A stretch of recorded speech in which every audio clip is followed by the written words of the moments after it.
한번 따라 하실까요? 위기의 공동체에 등장하는 사람들. 위기의 공동체에 등장하는 사람들.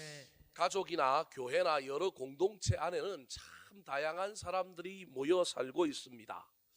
그런데 그 다양한 사람들 중에 어떤 사람은 공동체를 살리는 사람이 있는가 하면 어떤 사람은 그 공동체를 무너뜨리고 망하게 하는 사람도 있습니다. 재미난 것은 하나님께서는 숫자가 많다고 편을 들어주시는 것이 아니라 우리 하나님은 은혜롭고 자비가 많으셔서 다 못나도 다 공동체를 말아먹어도 한 사람 의인만 있으면 그 공동체를 지켜주신다고 하셨습니다. 여러분, 세상에 이런 법은 없습니다. 민주주의는 숫자로 해야 되잖아요. 다수결인데 우리 하나님은 다수결로 하는 게 아니라 100명 중에 99명이 다 말아먹고 망치고 망가뜨려도 정말로 깨어있는 의인 한 사람이 있으면 그 사람으로 말미암아 그 공동체를 살리고 세우고 지켜주겠다. 이게 우리 하나님의 음성이십니다. 사랑하는 성도 여러분, 그런 측면에서 볼 때 나는 가족 공동체에서, 교회 공동체에서, 또 내가 속한 직장과 여러 공동체에서 나는 어떤 사람으로 지금 살고 있습니까? 단순히 흑백 논리에 의해서 나는 지키고 살리고 세우는 자입니까? 아니면 망하게 하고 어렵게 하고 힘들게 하는 사람입니까? 오늘 본문 말씀에 세 종류의 사람들이 등장하는데 이 세 종류의 사람들이 위기 가운데 각각 어떤 일을 하고 있는지 살펴볼 때 저와 여러분이 이 사람들을 정면교사, 반면교사로 잘 삼아서 우리는 공동체를 살리는 사람들이 되기를 우리 구주 예수 그리스도의 이름으로 축원합니다. 자, 그렇다면 오늘 본문에 나오는 세 종류의 사람은 어떤 사람일까요? 첫 번째입니다. 따라하시겠습니다. 공동체를 망하게 하는 사람. 공동체를 망하게 하는 사람. 다른 사람이 아니라 오늘 본문의 주인공인 벨사살 왕이라고 할 수 있습니다. 백성은 말아먹어도 되는데 지도자는 말아먹으면 치명적입니다. 오늘 본문의 이 지도자인 왕이 바벨론이라고 하는 대제국을 말아먹고 망쳐이는 사람이라는 것입니다. 오늘 본문에 나오는 주인공인 벨사살이라고 하는 왕은 바벨론 제국의 마지막 왕입니다. 다니엘서가 시간의 순서대로 기록되어 있지 않아서 여러분이 헷갈릴 텐데 오늘 본문 보고 나중에 뒤에 가면 5장 끝에 보면 이 벨사살 왕이 죽어요. 그러면 바벨론 제국이 뭐한 거예요?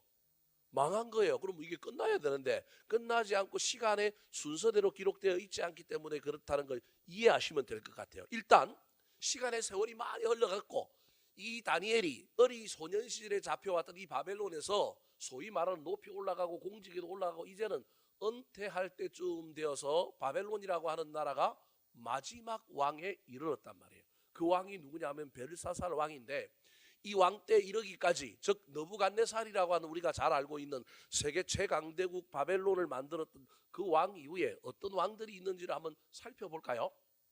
자, 다음 화면을 한번 보여주실까요? 느부갓네살 왕 30년 지나고 난 다음에 그의 통치가 끝나고 30년 지나고 난 다음에 이 제국이 망합니다.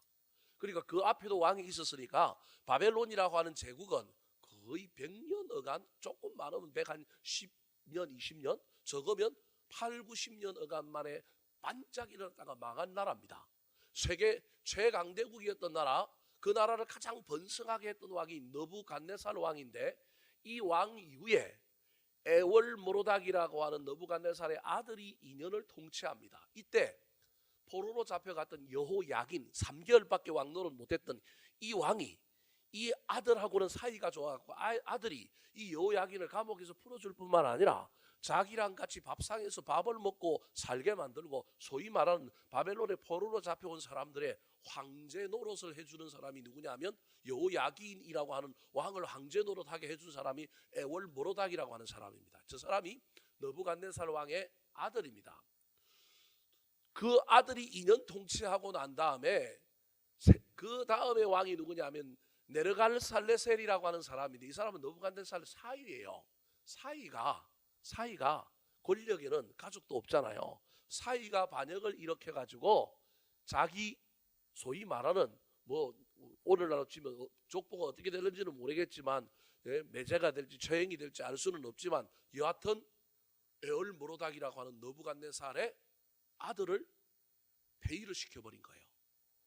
자기가 느부갓네살이라고 하는 왕의 딸을 공주를 아내로 맞아들였는데 이 둘이 짝짝꿍 해가지고 소위 말하는 오빠일지 동생일지 알 수는 없지만 에올모로닥이라고 하는 사람을 제거해버리고 반역을 일으켜서 왕이 된 사람이 누구냐면 네르갈 살레셀이라고 하는 사람입니다.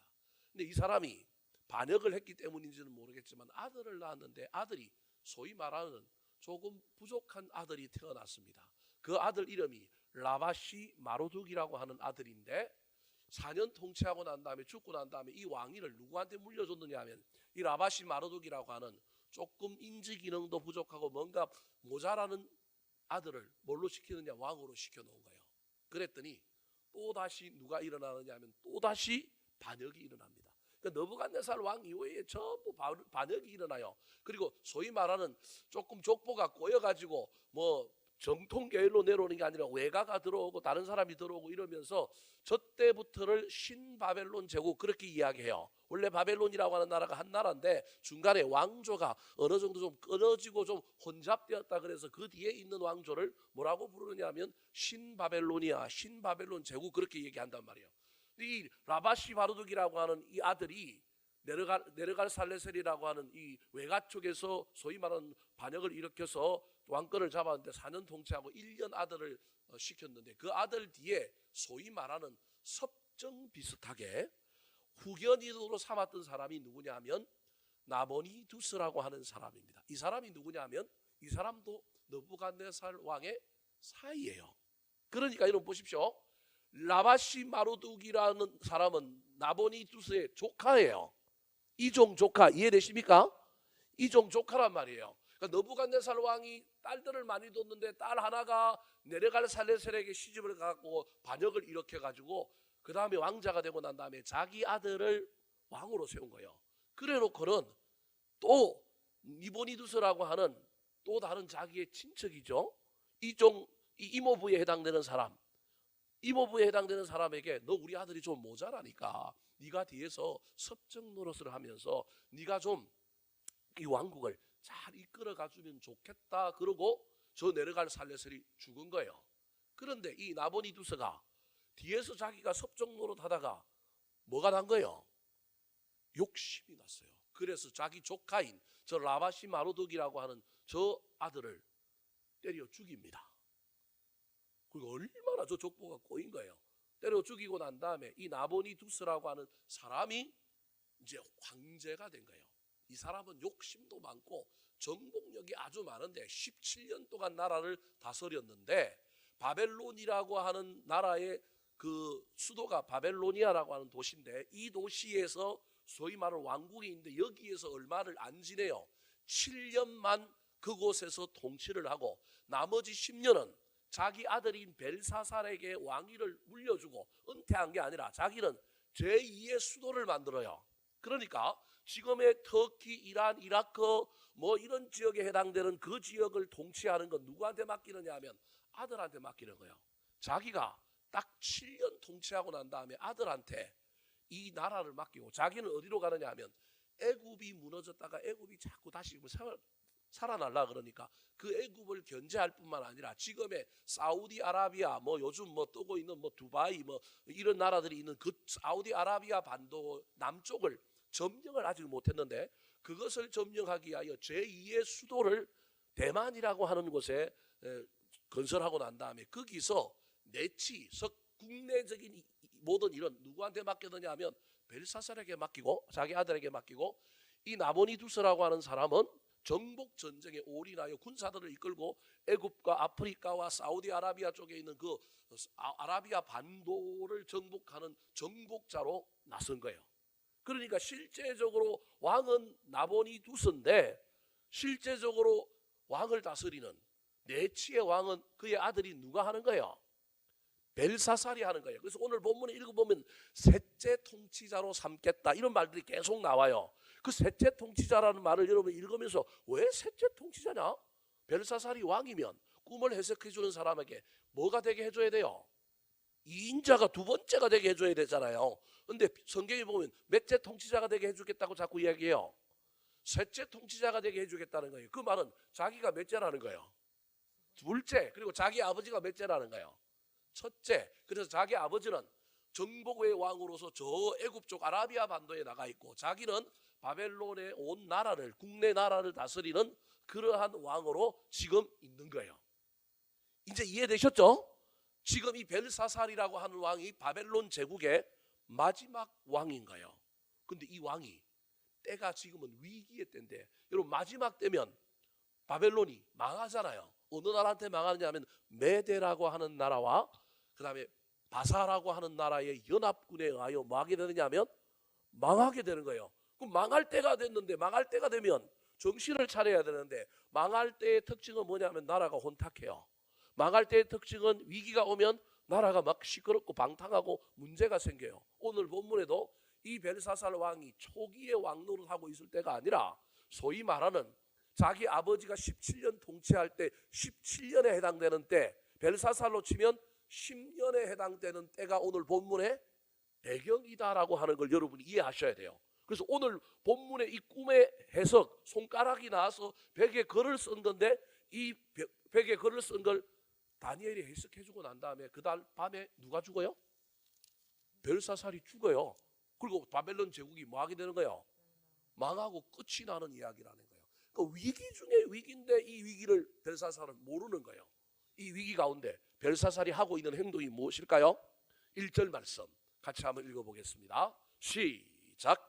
벨사살 왕이 그의 귀족 1000명을 위하여 큰 잔치를 베풀고 그 1000명 앞에서 술을 마시니라. 여러분 1000명을 모았다라는 거예요. 그리고 그 1000명을 모아놓고 잔치를 벌였어요. 오늘날로 치면 여러분 엄청난 많은 사람들을 모아놓고 잔치를 벌인 거예요. 1000명 잔치 치러본 사람 있으면 손 한번 들어보세요. 아유 이건 엄청난 거예요. 물자가 엄청 들어갈 거예요.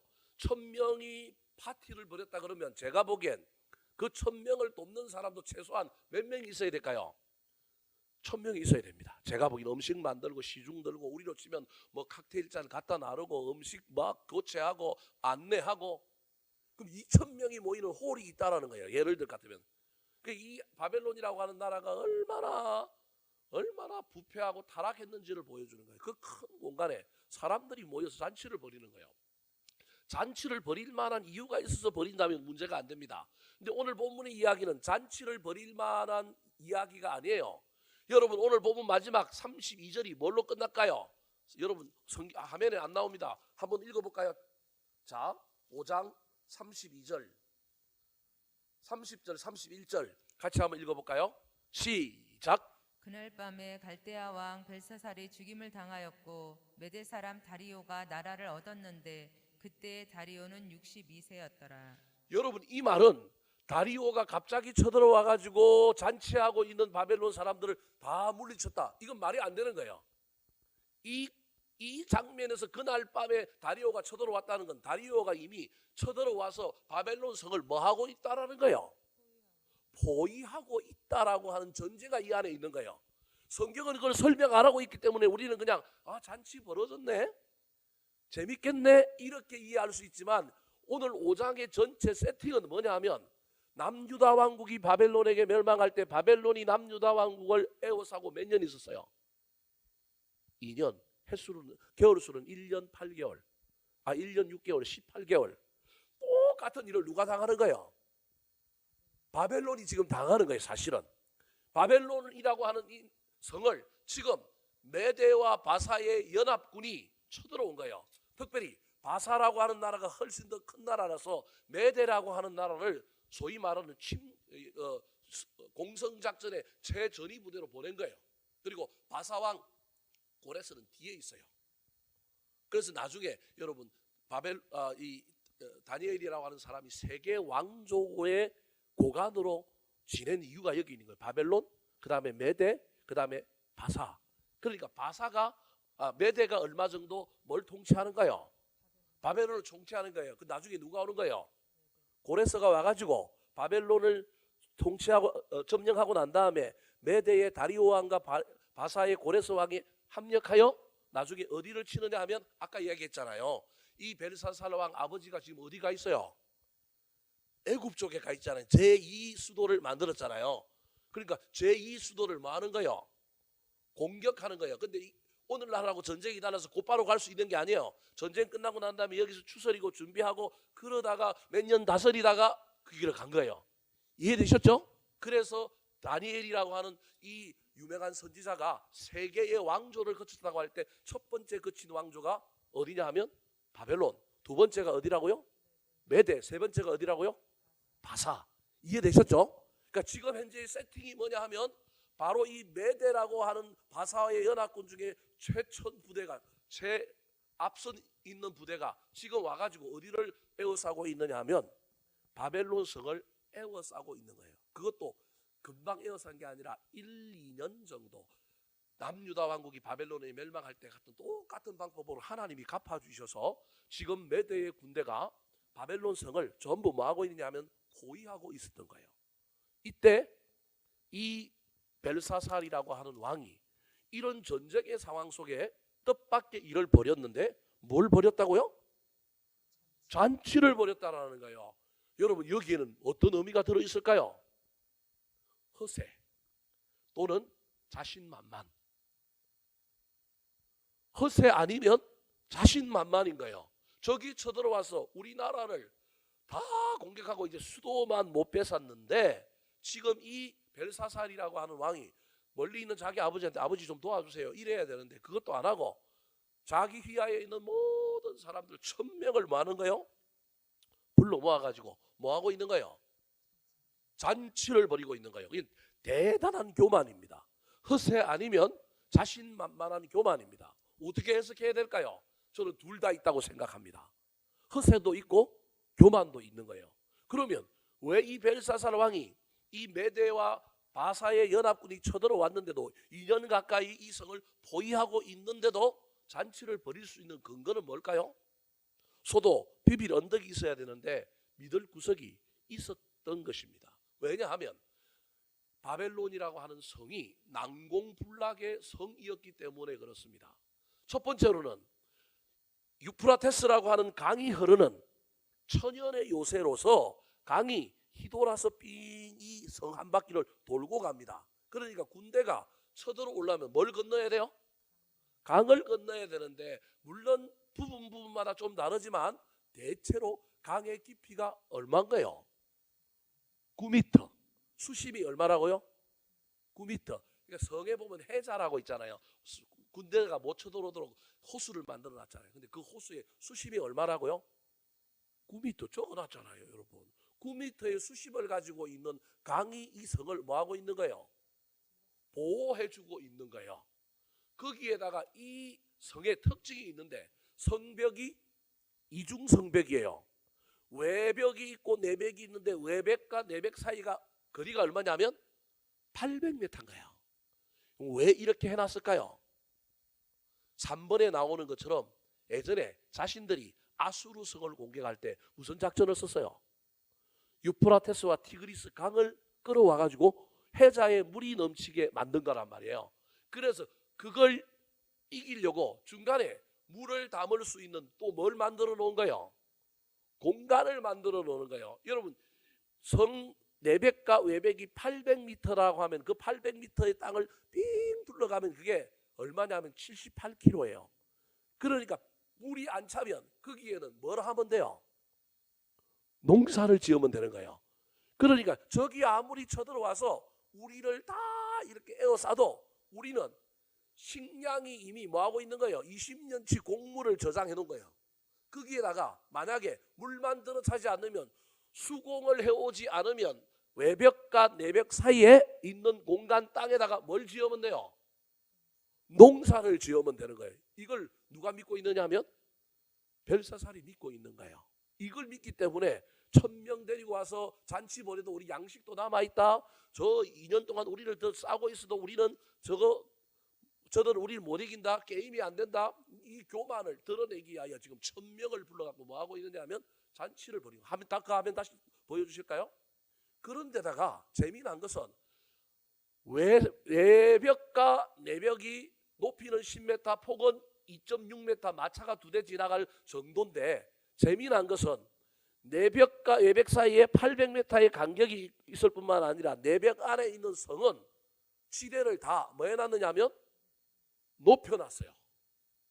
무슨 말씀이 이해되냐면 여기 있는 해자에 물이 와도 여기 공간에 800m 이게 거리 안에 물이 쌓일 거고 물이 성을 넘어서 내성 안으로 들어와도 우리 도시는 뭐 해놓은 거예요?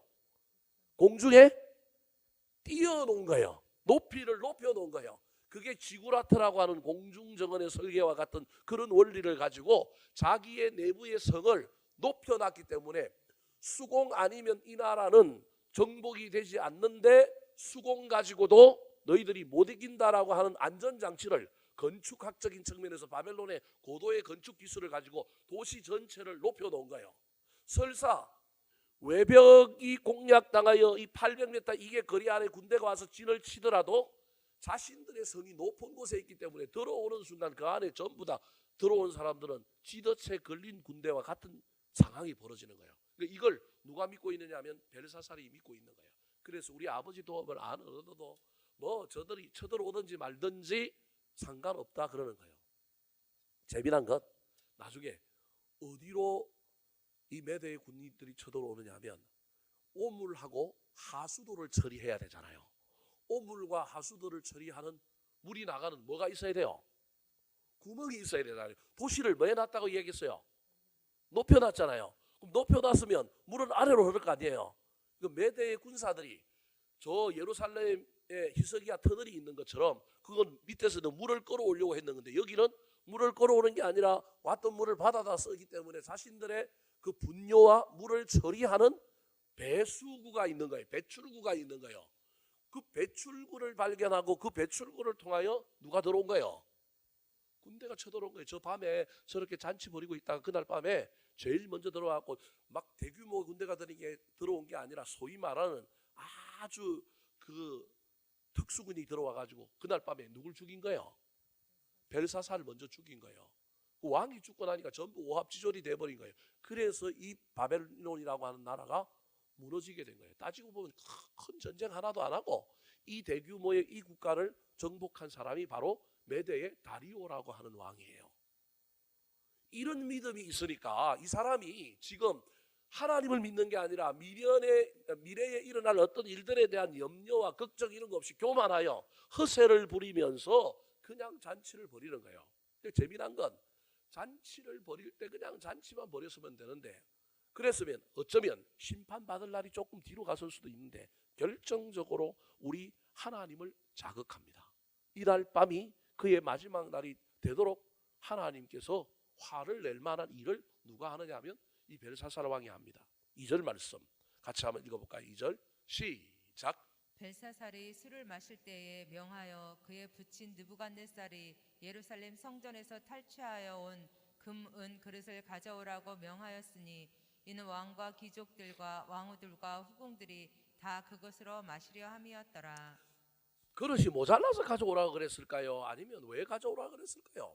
1000명이다 보니까 그릇이 모자라서 가져오라고 그럴 수도 있지만 제가 보기엔 어떤 다른 나라의 귀한 그릇을 그 그릇을 사용하여 온 국민이 함께 먹음으로 말미암아 자기 위상을 높이고자 하는 이 권력력의 욕망 그러면서 하나님께 드려야 될 제사 때 쓰는 이 기물들을 그걸 빼앗는 것도 빼앗아간 것도 지금 우리 하나님 입장에서는 지금 이거 어떻게 해야 되는데 그걸 우상을 섬기며 자기들이 태폐적으로 노는데 하나님의 제사에 쓰일 그릇들을 가지고 와서 그들이 술을 먹는 거예요.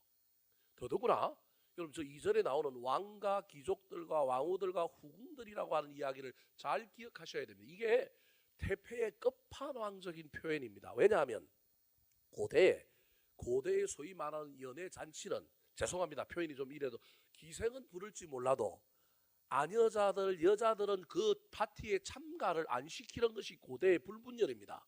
에스더라고 하는 여러분 성경 책에 보면 왕이 잔치를 벌이잖아요. 뭐 1년에 한두 번 벌이는 것도 아니고 막 맨날 며칠 날 그게 되는데 그 왕후가 소위 말하는 주빈으로 가야 되는데 너무 막 머리에 가채를 쓰고 옷을 막 한복을 입고 가려고 하니까 너무 힘드니까 왕후가 간다 그래요? 안 간다 그래요? 안 간다 그러는 바람에 왕후를 폐위시켜버리잖아요. 폐위시켜버릴지라도 왕후라 할지라도 그 잔치에 왕이 뭐하라고 해야 오는 거예요? 오라고 해야 오는 거예요. 그래서 왕 앞에는 못 나간단 말이에요.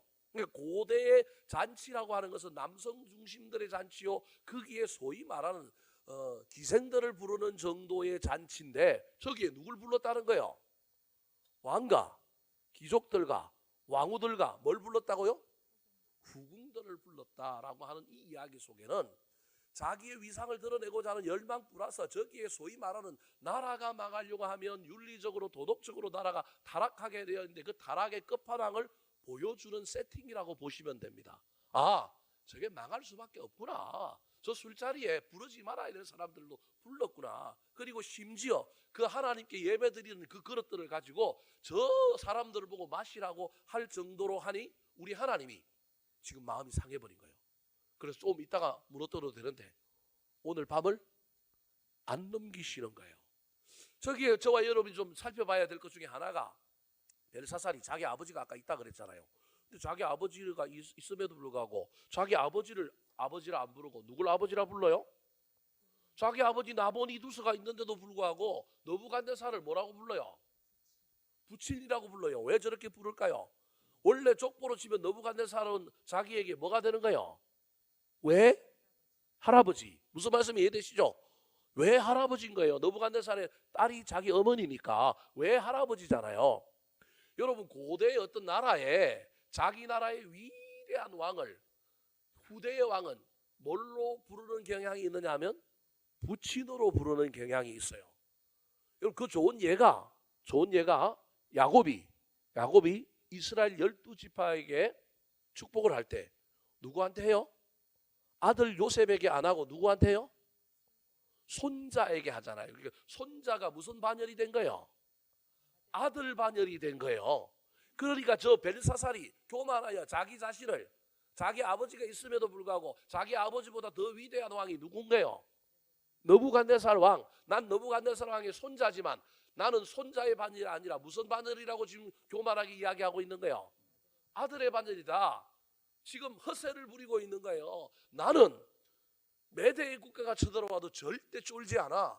나는 누구의 피를 이어받았느냐 하면 느부갓네살 우리 바벨론 제국의 대제국의 왕인 느부갓네살의 피를 이어받은 아들이야.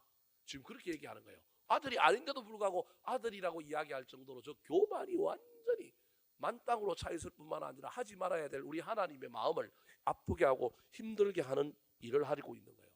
저기까지만 해도 괜찮은데요. 그 다음에 한 일이 또 뭐가 있을까요? 4절 말씀 같이 한번 읽어볼까요? 시작. 그들이 술을 마시고는 그 금, 은, 구리, 쇠, 나무, 돌로 만든 신들을 찬양하니라. 우상을 뭐 했다고요? 찬양했다. 하나님께 예배하는 그릇을 가지고 술 퍼먹고 찬양은 우상들에게 찬양하고 있는 이때 우리 하나님이 도저히 참을 수 없어서 너희들을 심판해야 되겠다. 그런데 내가 그냥 말없이 심판하면 내가 했다라는 걸 모를 것 같으니까 하나님이 손가락 몇 개만 동원해가지고 이거 내가 너희들 심판하려고 한다는 걸 알려주기 위하여 벽에다가 뭘 써요? 손가락 글씨를 쓰는 거예요. 우리 하나님이 얼마나 참을 수가 없었으면 우리 하나님이 너희들 심판할 건데 내가 그냥 아무 말 없이 심판하면 내가 했다고 안 여길 테니까 내가 했다라는 걸 보여주기 위하여 너희들에게 내가 글을 하나 남길게. 이거 듣고 깨달아서 정신 차리면 심판을 연기해 줄 거고 그러지 않으면 너희 오늘 밤에 죽는다라고 하는 의미로 손가락 글씨를 썼습니다. 5절 말씀 같이 한번 읽어볼까요? 시작. 그때에 사람의 손가락들이 나타나서 왕궁 촛대 맞은편 석회벽에 글자를 쓰는데 왕이 그 글자 쓰는 손가락을 본지라. 그래서 나중에 바벨론의 수많은 지혜자들에게 다 해석해달라고 하는데 해석을 못하잖아요. 근데 누가 와서 해석해요? 다니엘이 와서 해석해주잖아요. 메네메네 데겔 우바르신. 메네메네 세어보고 세어보니 데겔 당신의 무게가 부족하다. 달아보니 함량미달이다. 그래서 우바르신 원래 베레스라고 하는 말인데 접미사가 붙으니 우리는 접속사 접미사가 어디에 붙어요? 뒤에 붙잖아요. 그런데 중건동의 언어는 앞에 붙는단 말이에요. 앞에 붙으면서 그 단어가 의미 변화를 일으키니 우바르신이 된 거예요. 원래는 베레스라고 하는 말은 나뉘다라고 하는 말이에요. 당신 나라를 뭐 하겠다고요? 나누겠다. 그래서 이제 나라가 끝이라는 거예요. 그게 메네 데겔 우바르신이라고 하는 그 벽에 써인 글자인 거예요. 이걸 나중에 누가 해석해줘요? 다니엘이 해석해주잖아요. 그래서 교만하면 안 된다고 이야기하고 정신 차리라고 얘기하는데 정신을 차려요, 못 차려요? 듣고도 정신을 못 차림으로 말미암아 이 왕 때에 나라가 망하고 만 것입니다. 사랑하는 성도 여러분, 기회를 놓치면 안 됩니다. 특별히 지도자인 저를 위하여 또 여러분 각 가정의 지도자 되는 여러분 가장들이 정신을 바짝 차려야 됩니다. 자식들이 한두 번 실수하는 거야 부모가 도와주고 또 새롭게 하면 될 수 있습니다. 근데 결정적인 순간에 가장이 실수하거나 문제를 일으키면 망하게 되어 있습니다. 정신을 바짝 차려야 합니다. 내가 망하게 하는 사람이 아니라 세우는 사람이어야 합니다. 신호가 오고 상징이 오고 사인이 오는데도 불구하고 깨닫지 못하고 허세를 부리고 자기의 교만을 끝까지 드러내고 있다고 한다면 우리 하나님이 그거 가만 내버려 두지 않을 것입니다. 분명히 다니엘을 통해서 기회가 있음에도 불구하고 그 기회를 붙잡지 못함으로 말미암아 벨사살은 자기 대 나라를 망가뜨린 사람입니다. 그러면 여러분 벨사살이 무능했을까요? 무능하지 않았습니다. 나라를 몇 년 다스려요? 10년 다스려요. 자기 아버지는 몇 년을 다스려요? 그 아버지가 국내 정치를 맡길 정도면 벨사살이 야무졌다라는 거예요? 아니면 대충 이상했다라는 거예요? 야무졌다는 거예요. 자기가 반역을 일으켜서 나라를 차지한 사람이 벨사살의 아버지 나보니두스라고 하는 사람이에요. 그러면 자기가 반역했기 때문에 반역이 일어날 수 있다는 걸 알았을까요? 모를까요? 알지요. 그런데 아들을 보니까 이 아들이 똑똑해요. 괜찮아요. 느부갓네살 다음이 아니라 자기가 느부갓네살을 넘어서고 싶은 욕심이 이 벨사살의 아버지 나보니두스에게 있는 거예요. 그래서 이 아버지가 아들을 잠깐 보니 얘가 뭐가 좀 될 만한 삭수가 보여요. 그래서 나라를 맡기고 사실은 처음에는 왔다 갔다 했을 겁니다. 근데 나라를 어떻게 한 거예요? 잘 다스려요. 식량을 몇 년치를 해놨다고요? 20년치. 그러면 나라를 잘 다스리는 거예요? 못 다스리는 거예요? 잘 다스려. 아버지가 없는데도 10년 동안 자기가 독립적으로 나라를 다스려요. 그러니까 못 다스리는 정도가 아니에요. 그러나 어느 순간 교만한 바람에 갑자기 쳐들어오는 군대를 대비하지도 못했을 뿐만 아니라 오더라도 그거 신경 안 쓰는 거야. 우리 바벨론 성이면 다 해결된다라고 하는 이 교만 때문에 그렇게 똑똑한 사람, 능력이 뛰어난 사람도 우리 하나님 앞에서는 그 능력이, 그의 똑똑함이 아무런 역할을 하지 못한다는 사실을 기억하셔야 합니다. 사랑하는 성도 여러분, 실력과 능력도 중요하지만 우리 하나님 앞에 겸손함으로 하나님의 은혜를 입는 자들이 되시기를 우리 구주 예수 그리스도의 이름으로 축원합니다. 두 번째, 오늘 본문에 이 위기의 공동체인 이 다니엘 제국에, 이 바벨론 제국에 어떤 사람이 등장했을까요? 지도자인데 나라를 말아먹는, 망치는 사람이 있었습니다. 두 번째입니다. 따라하시겠습니다. 소망의 소식을 전하는 사람. 소망의 소식을 전하는 사람. 좋은 소식을 가져다 주는 사람이 있는가 하면 도움이 되지 못하고 낙심하게 만들고 분열되게 만드는 소식만 전파하는 사람이 있습니다. 여러분, 저와 여러분은 한 공동체에서 어떤 사실, 팩트는 똑같다 할지라도 그 사실을 해석하여 어떤 말들을 전달하고 어떤 말들을 사람들에게 나누고 있는 사람입니까? 여러분 보십시오. 나아만이라고 하는 아람에 문둥병 걸린 장군이 있었습니다. 근데 그 장군이 여러분 자기 밑에 있는 계집종 하나가, 이스라엘에서 포로로 잡혀온 계집종 하나가, 아이고 불쌍해라 우리 장군님, 저 우리나라 고향에 가면 위대한 선지자 누굴 만나요? 엘리사 선지자 만나면 뭐 할 텐데? 나을 텐데. 그 말 한마디 전해줍니다. 여러분, 하찮은 사람이라도 좋은 소식을 전해주는 사람이 있는가 하면 위대하고 똑똑하고 대단한 사람이라도 여러분 공동체를 무너뜨리고 사람들의 마음을 막 찢어놓고 좋지 못한 말, 힘을 빼는 말을 전하는 사람이 있는 겁니다. 나아만에게 이런 계집종만 있었던 것은 아닙니다.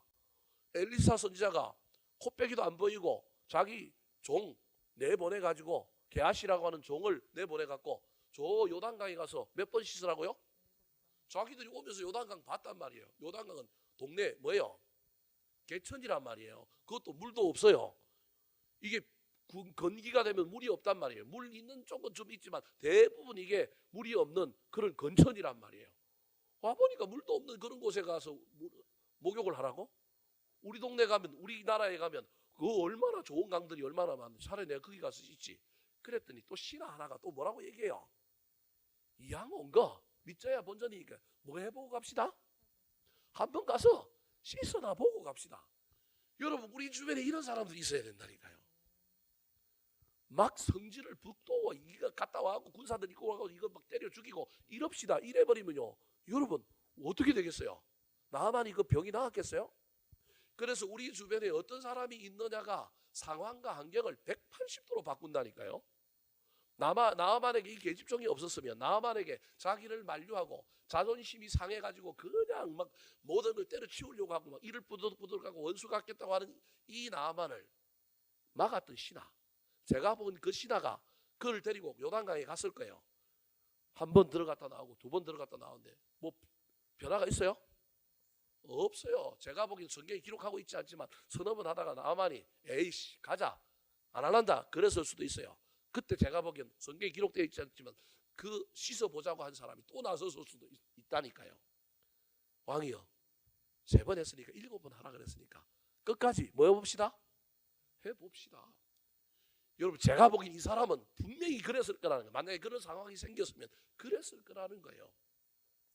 여러분 상황은 어느 누구에게나 똑같습니다. 그런데 그 상황을 누가 어떻게 해석하느냐 이게 얼마나 중요한지 모릅니다. 저와 여러분은 좋은 해석을 하는 사람들, 좋은 소식을 전하는 사람들이 되었으면 좋겠습니다. 오늘 본문에 좋은 소식을 전하는 사람이 있는가 하면 좋지 못한 소식을 전하는 사람들이 나옵니다. 벽에 쓰인 글자를 보고 고민에 빠졌던 왕이 막 얼굴빛이 달라지기 시작합니다. 자, 5절 말씀 같이 한번 읽어볼까요? 시작. 이에 왕의 즐기던 얼굴빛이 변하고 그 생각이 번민하여 넓적다리 마디가 녹는 듯하고 그의 무릎이 서로 부딪힌지라. 허세를 부리고 자신들이 뭐 절대 점령되지 않는 성이라고 생각했지만 초자연적인 현상 속에 손가락이 나와서 글을 쓰는 저 이야기 속에서 갑자기 벨사살에게 두려움이 찾아온 거예요.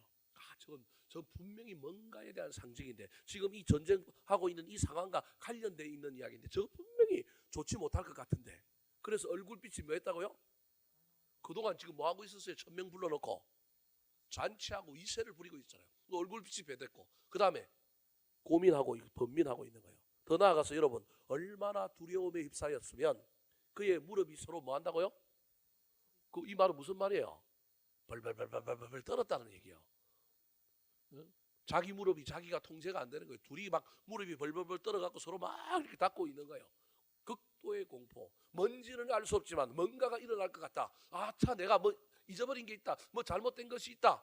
이게 뭔가가 지금 이상한 방향으로 흘러간다. 자기는 막 천명 불러갖고 막 곳간에 있는 거 내 가지고 좀 먹이고 막 기살리고 우리 절대 죽지 않는다. 이렇게 하고 사람들을 시선을 자기한테 모아가지고 이렇게 가려고 했는데 갑자기 예측하지도 못했던 손가락 하나가 나왔고 글을 쓰는 바람에 그가 생각지 않은 변수 때문에 엄청난 극도의 그 어려운 가운데 있는 거예요.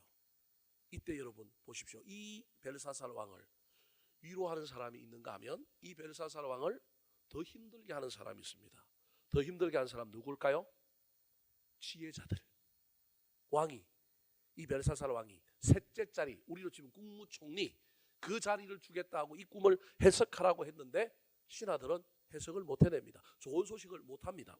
5절 말씀, 8절 말씀 같이 한번 읽어볼까요? 8절 시작. 그때에 왕의 지혜자가 다 들어왔으나 능히 그 글자를 읽지 못하며 그 해석을 왕께 알려주지 못하는지라. 이 사람들은 좋은 소식을 못 전하는 사람입니다. 실력이 없고 능력이 없기 때문이기도 하지만 좋은 소식을 전하는 어떤 복음적인 측면의 예언을 하는 사람들이 아니라 소위 말하는 길흉 속에서도 뭘 점치는 사람들이냐면 흉을 훨씬 더 점을 많이 치는 사람들이기 때문에 그렇습니다. 사랑하는 성도 여러분, 할 수만 있다면 우리는 좋은 말을 많이 하는 사람이어야 합니다. 근데 이때 해성과 같이 이 왕의 낯빛과 이 왕의 어려움을 보고 나타난 사람이 있는데 그 사람이 누구냐면 10절에 보면 왕비라고 이야기하고 있지만 사실은 왕비가 아니라 이 벨사살 왕의 뭐예요? 어머니입니다. 어머니, 왕후지요. 왕비라고 한 이유는 자기가 지금 왕이긴 하지만 실제로 자기는 왕이 아니고 누가 왕이에요? 아버지가 왕이니 아버지의 어머니를 지금 뭐라고 이야기하는 거예요? 왕비라고 이야기하는 거예요. 자기 관점으로 보면 태후지만 지금 현재 아직 아버지가 살아있고 아버지가 제2수도에서 나라를 다스리고 있으니까 자기는 둘째, 아직 정식 왕은 아니니까 자기 어머니를 뭐라고 부르느냐 하면 왕비라고 부르는 거예요. 이 해석을 잘못하면 이 벨사살의 부인인 줄 아는 거예요. 벨사살의 부인이 아니라 자기 아버지의 부인, 자기 어머니가 갑자기 혜성같이 나타나서 좋은 소식을 하나 전해주는 거예요. 그 좋은 소식이 뭐냐 하면 다니엘이라고 하는 위대한 사람이 있다라는 거예요. 좋은 사람을 추천하고 청거하는 거예요. 자, 12절 말씀 같이 한번 읽어볼까요? 시작. 왕이 벨드사살이라 이름하는 이 다니엘은 마음이 민첩하고 지식과 총명이 있어 능히 꿈을 해석하며 은밀한 말을 밝히며 의문을 풀 수 있었나이다. 이제 다니엘을 부르소서. 그리하시면 그가 그 해석을 알려드리리이다 하니라. 좋은 소식을 전하고 좋은 사람을 청거하는 사람, 그게 누구냐면 바로 자기 어머니인 거예요. 이 어머니가 다니엘에 대하여 알 수 있었던 것은 자기 아버지 때에 다니엘이 활약하는 것을 직접 눈으로 뭐 한 거예요? 본 거예요. 그래서 여러분 보십시오. 다니엘을 부를 때 저 왕비가 벨사살 왕의 어머니이긴 하지만 왕후이긴 하지만 그가 다니엘을 그 당시 그 나라에서 부르는 이름이 벨드사살인데 벨드사살이라고 안 부르고 이 왕후가 뭐라고 불러요? 다니엘이라고 부른 거예요. 다니엘 빤 거예요. 다니엘을 대하여 엄청난 좋은 감정, 다니엘에 대하여 진면목을 알고 있는 거예요. 어쩌면 느부갓네살 왕이 하나님을 알게 된 것처럼 저 느부갓네살 왕의 딸도 오늘 본문에 나온 이 왕후도 왕비도 어쩌면 다니엘로 말미암아 하나님을 알았을 가능성이 있어 보이는 그런 의미인 거예요. 그래서 그 당시 바벨론에서 통용되는 다니엘의 이름이 벨드사살인데 벨드사살이라고 안 부르고 왕이 벨드사살이라 이름하는 이 다니엘은, 그러니까 이 왕비에게는 다니엘은 다니엘인 거예요. 벨드사살이 아닌 거예요. 그런데 그 나라의 법이 있으니까 그걸 무시하면 또 왕이 진노할 수 있으니까 그 나라의 격식을 따라서 다니엘의 이름인 벨드사살을 불러줘야 되지만 자기는 벨드사살이라고 부르고 싶지 않은 거예요. 뭐라고 부르고 싶은 거예요? 다니엘, 하나님이 심판하신다. 그게 다니엘이라고 하는 이름의 뜻이거든요. 이 여인이 어떻게 보면 제가 보기엔 참 지혜로운 사람이고 어떻게 보면 정말로 하나님께 조금이라도 한 발짝 가 있는 사람이라고 저는 해석하고 싶습니다. 중요한 건 지혜자들이라고 하는 그 박수와 무당과 술사와 점쟁이들은 해석도 못하고 좋은 소식도 못 전해주는데 옆에 있던 한 사람이, 그의 어머니가 이 벨사살 왕에게 뭘 전해주고 있느냐 하면 좋은 소식을 전해주는 거예요. 여러분, 공동체 안에는 이런 사람이 있어야 합니다. 문제는 해결하지 못한다 할지라도 사람을 소개하고 아이디어를 주고 실마리를 주고 어떤 좋은 소식을 전해주는 사람이 그 공동체에 있느냐 없느냐 천지차이입니다. 저와 여러분이 다니엘처럼 해결하는 사람이 못 되면 좋은 소식이라도 전하는 사람이 되었으면 좋겠습니다. 아이디어와 실마리를 제공하고 내가 할 수가 있다면 얼마나 좋겠습니까? 그러나 그게 안 되면 아이디어를 제공하고 좋은 소식을 전하는 사람이 있어야 합니다. 옆에서 아부한다고 엉뚱한 이야기만 하고 도움이 안 되는 이야기만 하고 뭘 계속 분위기를 깨는 이야기만 하는 사람이 아니라 그 공동체가 살아나려고 하면, 그 공동체 안에 하나님의 놀라운 은혜가 유통되려고 하면 그래도 오늘 본문에 나오는 이 왕비 또는 왕후와 같은 사람이 있어야 한다는 사실을 기억하여 저와 여러분이 그런 사람 될 수 있게 되기를 예수님의 이름으로 축원합니다. 마지막으로 오늘 본문에 등장하는 사람 누굴까요? 첫 번째가 왕이었습니다. 나라를 말아먹고 있었어요. 두 번째가 왕비였는데 그래도 좋은 소식을 좀 전해주고 옆에 도와주는 사람이 있잖아요. 여러분, 교회 안에 이런 사람들이 많아졌으면 좋겠어요. 옆에 있는 사람이 제일 발목을 붙잡고 제일 힘들게 하면 큰일 납니다. 세 번째가 따라하시겠습니다. 욕심 없이 잘 해결하는 사람. 욕심 없이 잘 해결하는 사람. 자, 다니엘은 왕비에게 인정받는 사람이었습니다. 11절에 보면 뭐라고 막 다니엘을 이 왕후가 평가하고 있느냐 하면 신들의 영이 있는 사람, 명철과 총명과 지혜가 신들의 지혜가 같은 자. 더 나아가서는 뭐라고 얘기하면 자기 아버지 느부갓네살의 신임을 받았던 술사와 점쟁이의 모든 어른이 되었던 사람. 그래서 4장 9절에 보면 이 다니엘을 향하여 느부갓네살 왕 때 어떤 직책을 줬느냐 하면 박수장이라고 하는 직책을 줬어요. 그러니까 모든 예언자 그룹, 우리로 치면 국가의 모든 기획하는 일들의 대장되게 직책을 느부갓네살 왕이 줬단 말이에요. 이런 모든 사람들의 대장이었던 사람이 누구냐면 다니엘인데, 이 다니엘을 엄청나게 지금 왕후와 왕비가 칭찬하고 있는 거예요. 중요한 건 저와 여러분이 누군가에게 칭찬을 받는 것도 중요하지만 칭찬만 받으면 안 되고 그 칭찬이 사실임을, 그 칭찬이 드러날 수 있도록 우리는 뭐 하는 자여야 되느냐 하면 증명하는 자여야 합니다. 예측에 뭐 잘했고 예전에 뭘 했고 그래서 그것 때문에 칭찬받는 거 좋은 일입니다. 그것도 없는 사람이 있으니 옛날에 뭘 열심히 봉사했고 섬겼고 헌신했고, 근데 그거 뭐 중요해요? 지금 그 능력이 있느냐는 거예요. 지금 그 일을 하고 있느냐는 거예요. 지금 현재 그 일을 하는 거냐는 거예요. 다니엘에게 부담될 수 있습니다. 현역에 은퇴하여 소위 말하는 이제 관리직에서 나가서 숨어 있는 그를 소환하여 왕후가 옛날에 이 사람이 모든 신들의 영이 있는 사람이고 모든 지혜의 아버지고 이런 사람입니다. 네, 여러분 중요한 건 언제 어디서든지 우리 주님 오셨을 때 열처녀처럼, 열처녀들 중에 여러분 기름과 등을 다 준비한 사람들처럼 우리는 준비하고 대답할 것이 있어야 하고 실력을 보여줄 수 있는 영적인 능력이 있어야 합니다. 다니엘은 그 능력을 갖추고 있는 사람입니다. 문제를 해결해야 되는 거예요. 근데 문제를 해결했잖아요. 여러분 재미난 건 예전에 인정받았고 지금도 인정받았던 사람이 문제를 해결하려고 할 때 우리의 문제를 해결하려고 하는 우리에게 나타나는 악한 마귀의 유혹이 있어요. 여러분 이건 예수님에게도 나타났던 이야기고요. 오늘 본문에 다니엘에게도 나타나는 이야기예요. 그냥 합치면 욕심이에요. 욕심. 저와 여러분이 예전에 실력이 있었고 인정을 받았는데 지금 그 실력을 발휘하려고 할 때 저와 여러분이 그 실력을 발휘하기 전에 넘어야 될 산이 있는데, 옛날에 내가 영광스러웠잖아요. 옛날에 내가 뛰어났잖아요.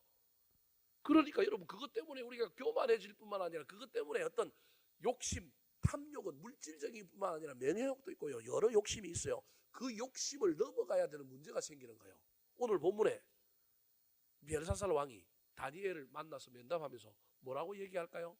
너 이거 고쳐주면, 너 이거 해결해주면, 너 이거 읽고 해석해주면 내가 어떻게 하겠다고요? 자, 16절 말씀. 이 벨사살 왕이 다니엘에게 하고 있는 이야기입니다. 여러분 저 이야기 속에 안 넘어갈 사람이 없습니다. 같이 한번 읽어볼까요? 시작.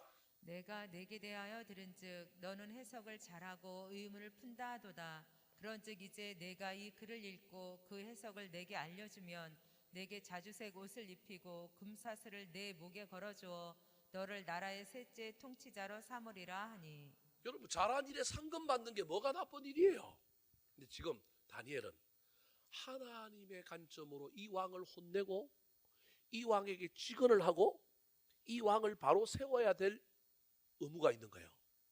그러니까 지금 떡고물에 관심이 있으면 안 되는 거예요, 다니엘은. 근데 여러분, 저와 여러분 인간이기 때문에 우리가 뭘 잘했을 때 그 잘한 것에 대가를 준다고 할 때 우리는 혹하여 넘어갑니다. 그러면 말이 달라집니다.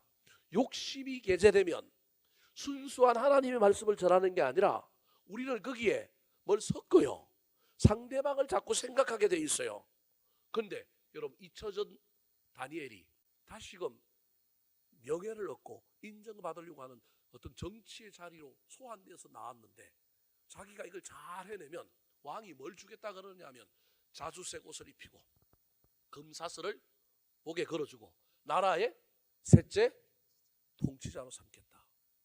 우리나라의 그 유명한 김모식이라고 하는 사람이 킹메이커가 돼갖고 나이가 80이 넘었는데도 계속 정치판에 등장하잖아요, 여러분. 그런 것처럼 얼마나 그게 인간적으로 생각하면 얼마나 영예롭겠어요. 제가 대학 다닐 때 그분이 경영학을 가르쳤는데 경영학과 교수였는데 제가 그 밑에서 공부를 받았는데 수업은 됐다 못했는데 어떻게 저 사람이 저렇게 영광스럽게 하고 있는지 이해가 안 될 정도인데, 여하튼 지금 우리나라 정치판에 제가 보기엔 또 좀 있으면 내년쯤엔 또 한 번 나오지 않을까, 나와갖고 또 자기가 뭐 킹메이커네 뭐네 뭐 어느 쪽이든지 제가 보기엔 또 뭐 할 가능성이 많아요. 제가 제가 그분을 수업을 들어봐서 그분이 얼마나 욕심이 많은지 제가 알거든요. 정치에 대한 욕심이라기보다는 어떤 권력에 대한 욕심이라기보다는 자기를 실현하고자 하는 욕심이 아주 대단하신 분이에요. 자, 제가 이야기하고 싶은 것이 뭐냐 하면 다니엘은 지금 이 이야기 속에 핵심이 뭐냐 하면 하나님께서 나를 들어주셔서 나에게 지금 하고자 하는 일은 저 왕을 마음을 바꾸게 만들고 겸손하게 만드는 것이라고 하는 1차적인 목적에 다니엘은 꽂혀 있는 거예요. 근데 우리에게 그 순수한 목적, 우리가 원래 붙들어야 될 본질에 누이 좋고 매부 좋고 이것도 좋고 저것도 좋게 하려고 하는 악한 마귀의 괴계가 들어온다는 거예요.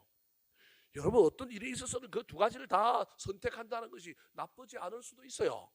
그런데 오늘 본문에는 저걸 두 가지 다 선택하면 안 되는 거예요. 왜 안 되는 거냐 하면 그냥 단순히 꿈을 해석하는 것으로 끝나지 않고 지금 다니엘이 뭐 할 거냐 하면 왕을 훈계할 거란 말이에요. 왕을 혼낼 거란 말이에요. 그래서 다니엘은 자기가 드러나고 인정받고 하나님의 뜻이 실현되고 그 대가로 내가 무엇을 챙기는 것까지는 하면 안 되는 거예요. 근데 지금 그걸 하게끔 악한 마귀가 이 벨사살 왕의 입을 통하여 지금 어쩌면 다니엘을 뭐 하고 있느냐 하면 시험하고 있는 거예요. 그때 다니엘이 이걸 민감하게 아는 거예요. 뭐라고 대답했을까요? 17절 말씀 같이 한번 읽어볼까요? 시작. 다니엘이 왕에게 대답하여 이르되 왕의 예물은 왕이 친히 가지시며 왕의 상급은 다른 사람에게 주옵소서. 그럴지라도 내가 왕을 위하여 이 글을 읽으며 그 해석을 아뢰리이다. 나 재물 필요 없습니다. 왕이 가지시고 상금은 누구한테 주라고요? 다른 사람에게 주십시오. 그러나 내가 왕을 위하여 이 글을 읽고 그 해석을 아뢰 테니 분명히 뭐 해야 됩니다? 들어야 됩니다. 지켜야 됩니다. 지금 그 얘기 하려고 하는 거예요. 욕심이 없으면 사람 눈치를 안 보는 거예요. 누구 눈치를 보느냐 하면 하나님 눈치를 보는 거예요. 근데 욕심이 개재되면 하나님 눈치를 보는 게 아니라 사람 눈치를 보면서 하나님도 없고 사람도 얻으려고 하는 거예요. 오늘 본문에 이 다니엘이 그 부분에 있어서 명확하게 정리를 딱 하는 거예요. 왜냐하면 단순히 꿈을 해석해 주는 것을 끝나지 않고 이 왕을 정신을 바짝 차리게 만들어야 이 나라가 그래도 설 것 같아, 제대로 갈 것 같단 말이에요. 다니엘의 입장에 자기 고국이 아니지만 이 나라에서 자기 평생을 보낸 위대한 행정가요, 정치가잖아요. 그러면 자기가 속한 나라가 망하는 걸 원하겠어요? 망하지 않는 걸 원하겠어요? 신앙이 다르니 뭐 정복자니 이런 걸 떠나갖고 자기가 속해 있던 그 공동체가 망하는 걸 원하지 않는데 이 망하지 않는 유일한 길은 누가 해결하는 거예요? 왕이 해결하는 거예요. 왕이 회개하고 왕이 정신을 차리고 하나님이 다시금 그 왕의 그 모습을 보고 이 나라를 세워줘야만이 이 나라가 망하지 않는데 핵심은 누구한테 있느냐? 왕한테 있는데 이 왕은 자꾸 단순히 정보만 얻으려고 하는 거예요. 돈 주고 욕심 때문에 거기에 넘어가서 그냥 알려주기만 하고 나는 챙기면 되지. 이게 아니라는 거예요. 이 욕심을 끊어버렸던 다니엘이 이제 왕을 호되게 혼냅니다. 혼내는 내용의 핵심 구절만 한번 읽어볼까요? 22절 말씀 같이 한번 읽어보겠습니다. 22절 시작. 벨사살이여 왕은 그의 아들이 되어서 이것을 다 알고도 아직도 마음을 낮추지 아니하고. 자, 그 앞에 내용이 뭐냐 하면 느부갓네살 왕이 교만해서 어떻게 됐는지 설명하는 거예요. 7년 동안 동물처럼 광야에서 막 돌아다니고 그랬는데 그 왕의 위대함은 나중에 그 왕이 그래도 뭐 했다라는 거예요? 회개했다라는 거예요. 눈을 들어 회개했다라는 거예요. 벨사살 왕이요, 당신은 그 왕의 아들이 되어서 이것을 다 알고도 당신이 그렇게 아버지라 여기는 느부갓네살 왕이 한때 대제국을 일으키고 교만했지만 그가 그 교만을 깨닫고 정신 차림으로 말미암아 복권이 되고 나라가 다시 반석이 세워졌다는 걸 알고도 당신은 왜 아직도 마음을 낮추지 않고 있습니까? 잘못 이야기하면 뭐 될 뻔한 거예요. 지금 목숨이 날아갈 수도 있는 거예요. 차라리 그런 말 하지 말고 꿈의 내용만 딱 알려주고 뭐 하면 되는 거예요? 물질만 챙기면 되잖아요. 근데 지금 다니엘의 관심은 이게 아니에요. 물질이 아니에요. 지금 나라가 바로 서느냐 서지 않느냐. 그래서 꿈 해석도 하기 전에 혼내는 거 먼저 하는 거예요. 그 뒤에 꿈 해석해 주는 거예요. 먼저 해주고 나면 또 말 안 들을까 봐 정신을 바짝 차리라고. 당신이 느부갓네살 왕을 읽는 왕이라고 후계자라고 당신이 그렇다고 한다면 당신은 느부갓네살 왕의 회개를 본받아야 된다라고 실컷 이야기하잖아요. 근데 결론은 어떻게 됐어요? 저 왕이 이야기 듣고 아이고 네 해석이 옳다 그래 놓고는 회개해요 안 해요? 느부갓네살 왕처럼 하늘을 우러러 바라보아야 하는데 안 바라보잖아요. 자기가 얼마나 교만했든지 여전히 이 세상을 움직이시고 이 세상을 심판하고 이끌어가는 분이 하나님이 아니라 자기 능력이라고 생각을 해요. 우리의 성이 이렇게 위대하니 난공불락이니 내가 회개하지 않아도 뭐 하나님 없어도 이 모든 문제는 해결된다라고 하는 자신만만한 교만과 믿음이 여전히 그 안에 있는 겁니다. 그러니 망하게 되는 것입니다. 말씀을 마치려고 합니다. 사랑하는 성도 여러분, 저와 여러분은 공동체의 어떤 사람입니까? 우리 가정에서, 내가 속한 일터에서, 교회에서, 특별히 위기의 때 나는 공동체에서 어떤 삶을 살고 있습니까? 살리고 도움을 주는 한 사람의 의인이 되시기 바랍니다. 서론에 말씀드렸던 것처럼 99명이 다 말아먹어도 한 명 뭐가 있으면 된다고요? 의인이 있으면 됩니다. 소돔 고모라가 다 망하려고 했는데 아브라함이 나타나서 중보기도함으로 말미암아 숫자를 낮추잖아요. 정 안 되면 기도하는 자라도 되어야 합니다. 예레미야 5장 1절 말씀 한번 읽어볼까요? 시작. 너희는 예루살렘 거리로 빨리 왕래하여 그 넓은 거리에서 찾아보고 알라. 너희가 만일 공의를 행하며 진리를 구하는 자를 한 사람이라도 찾으면 내가 이 성을 사하리라. 저와 여러분이 그 한 사람이었으면 좋겠고요. 오늘날 교회가 우리나라에서 저 한 사람이었으면 좋겠습니다. 정치가 개판을 치고요. 뭐 경제가 어렵다 할지라도 교회가 이 민족과 이 나라를 위하여 기도할 때 우리가 의인 되어서 바로 섬으로 말미암아 이 나라가 안전해졌으면 좋겠습니다. 에스겔서 22장 30절 31절 말씀 시작. 이 땅을 위하여 성을 쌓으며 성 무너진 데를 막아서서 나로 멸하지 못하게 할 사람을 내가 그 가운데서 찾다가 얻지 못한 거로 내가 내 분으로 그 위에 쏟으며 내 진노의 불로 멸하며 그 행위대로 그 머리에 보응하였느니라. 나 주 여호와의 말이니라. 쌓는 사람이 되시고 막아서는 사람이 되시기 바랍니다. 그 사람 없으면 하나님이 쏟고 멸하고 보응함으로 견딜 수 있는 공동체는 없습니다. 저와 여러분이 큰 일을 하고 뭘 위대한 일을 하지 않아도 좋습니다. 하나님 앞에 바로 서 있는 온전한 기도자, 온전한 예배자 한 사람이 되셔서 우리 교회를 살리고 또 여러분의 가정을 살리고 이 나라를 살리는 아름다운 믿음의 주인공들이 되기를 예수님의 이름으로 축원합니다. 한번 따라 하실까요? 위기의 공동체에 등장하는 사람들, 위기의 공동체에 등장하는 사람들, 공동체를 망하게 하는 사람, 공동체를 망하게 하는 사람, 소망의 소식을 전하는 사람, 소망의 소식을 전하는 사람, 욕심 없이 잘 해결하는 사람. 욕심 없이 잘 해결하는 사람.